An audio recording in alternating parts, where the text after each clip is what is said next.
अस्सलामुअलैकुम दोस्तों, ये अभी कुछ देर पहले का आंध्र प्रदेश का नज़ारा है। आंध्र प्रदेश के अंदर एनडीए की गवर्नमेंट बन चुकी है और नए चीफ मिनिस्टर आंध्र प्रदेश को मिल चुके हैं। वो है चंद्रबाबू नायडू। नारा चंद्रबाबू नायडू अने नेनु पहले आंध्र प्रदेश में जगन मोहन रेड्डी की सरकार थी। ये वाईएस राजशेखर रेड्डी के बेटे हैं। जब तेलंगाना और आंध्र प्रदेश यूनाइटेड था तब राजशेखर रेड्डी चीफ मिनिस्टर थे और उन्होंने ही उनके ही दौर में 4% रिजर्वेशन दिया था मुसलमानों को। हेलीकॉप्टर क्रैश हुआ जिसके बाद में इनके वालिद का इंतकाल हुआ। पब्लिक को सिंपैथी थी इनके खानदान से, इसी वजह से ये चीफ मिनिस्टर बन गए थे। क्योंकि मेजोरिटी से जीत रहे थे, चंद्रबाबू नायडू कमजोर पड़ चुके थे, इसी वजह से चंद्रबाबू नायडू को जोया आमो को बोल दे रहे थे। और ताकत का नशा काफी ज्यादा खतरनाक होता है और जगन मोहन रेड्डी ने चंद्रबाबू नायडू से एक ऐसी बात बोल दी थी जिसके बाद में चंद्रबाबू नायडू का दिल टूट गया था। जगन मोहन रेड्डी ने बोला था, अगर मैं चाहूं तो तुम लीडर ऑफ अपोजिशन भी नहीं बन सकते। చంద్రబాబు నాయుడు గారి మాదిరిగానే ఆలోచనలు చేసినట్టే చంద్రబాబు నాయుడు గారి ప్రతిపక్ష హోదా స్టేటస్ కూడా వచ్చి ఉండేది కాదు, అలా ఉండేవాడు ఇక్కడ కాదు। అవునయ్యా, నీకు తెలియకపోతే తెలుసుకో। लेकिन उसके बाद भी असेंबली के अंदर चंद्रबाबू नायडू की बीवी का मजाक बनाया गया। यही नहीं, चंद्रबाबू नायडू गुस्से में आके ये बोल दिए थे कि असेंबली में जब तक नहीं आऊँगा, कि जब तक चीफ मिनिस्टर नहीं बनूंगा।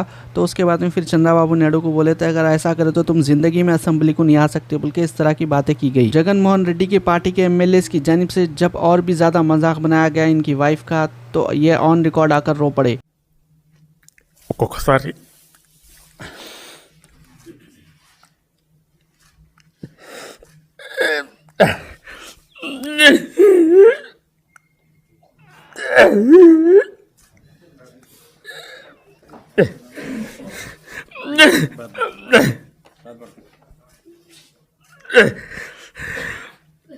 जगन मोहन रेड्डी को तो कुर्सी विरासत में मिली थी, उनके वालिद का चेहरा देखकर लोग वोट दिए थे। लेकिन चंद्रबाबू नायडू पहले से सियासत में है। और यही नहीं, चंद्रबाबू नायडू को जेल में डाल दिया गया। उसके बाद में पवन कल्याण चंद्रबाबू नायडू से मिलने के लिए गए तो पवन कल्याण को भी रोक दिया गया। जिस वक्त जगन मोहन रेड्डी अपनी ताकत दिखा रहे थे, उस वक्त पवन कल्याण ने यह ऐलान कर दिया कि ये लोग बीजेपी से अलायंस कर रहे हैं, टीडीपी से अलायंस कर रहे हैं और आंध्र प्रदेश में एक इनकलाब लाने की ये लोग बात करने लगे। अवाम भी देख रही थी ताकत का किस तरह से इस्तेमाल हो रहा है और आज टीडीपी की हुकूमत आंध्र प्रदेश के अंदर बन चुकी है, क्योंकि अवाम तख्ता पलटना जानती थी। 2019 में जगन मोहन रेड्डी बोले थे लीडर ऑफ अपोजिशन नहीं बन सकते, बल्कि चंद्रबाबू नायडू को आज वो खुद नहीं बन सके। लीडर ऑफ अपोजिशन बनने के लिए भी कुछ एमएलए होना पड़ता, लेकिन जगन मोहन रेड्डी उतने एमएलए भी नहीं जीते, इसी वजह से आज वो लीडर ऑफ अपोजिशन कहलाने के काबिल भी नहीं रहे। जगन मोहन रेड्डी के मेंबर ऑफ पार्लियामेंट जो भी बिल बीजेपी लेकर आती थी, वो बिल को जगन मोहन रेड्डी सपोर्ट करते थे। और जिस बीजेपी को जगन मोहन रेड्डी सपोर्ट करते थे, आज बीजेपी यहाँ पर आकर हुकूमत बनाई है चंद्रबाबू नायडू के साथ मिलकर।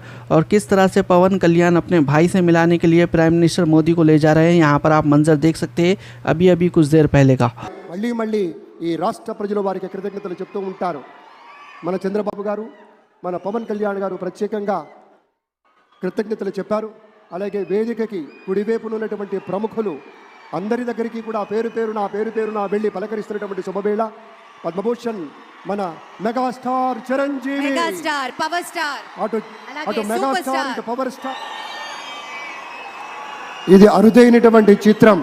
वाईएसआर कांग्रेस पार्टी के एमएलए चंद्रबाबू नायडू की बीवी के बारे में उल्टे सीधे बातें कर रहे थे असेंबली के अंदर, जिसके बाद में चंद्रबाबू नायडू आकर ऑन रिकॉर्ड रोए थे। लेकिन आज चंद्रबाबू नायडू दोबारा रोए, लेकिन अब की बार इनकी आंखों में खुशी के आंसू थे। हालात और वक्त बदलने देर नहीं लगती। आज टीडीपी के सेंट्रल गवर्नमेंट में भी मिनिस्टर्स बन चुके हैं और यही नहीं, सरकार भी बन चुकी है, वो भी मेजोरिटी से। जैसे ही रजीम चेंज हुई उसके बाद में नए बदलाव आ चुके हैं। और यही नहीं, जगन मोहन रेड्डी के ऊपर जो पेंडिंग केसेस थे उसके ऊपर भी कार्रवाई शुरू हो चुकी है। और चंद्रबाबू नायडू की जानिब से काफ़ी सारी स्कीम्स के वादे किए गए हैं, जिसमें एक फ्री बस की स्कीम भी है और मुस्लिम्स के लिए लोन्स वगैरह की फैसिलिटी ये दे रहे हैं, वो भी बिना इंटरेस्ट के। और जहां तक रिजर्वेशन की बात है, वो रिजर्वेशन भी बाकी रहेगा, इसका भी कंफर्मेशन दे दिया है चंद्रबाबू नायडू के बेटे ने। यानी कि जो रिजर्वेशन मुसलमानों को मिलता है वो बाकी रहेगा। और भी बहुत सारी नई स्कीम्स इन लोगों ने लॉन्च कर दी है।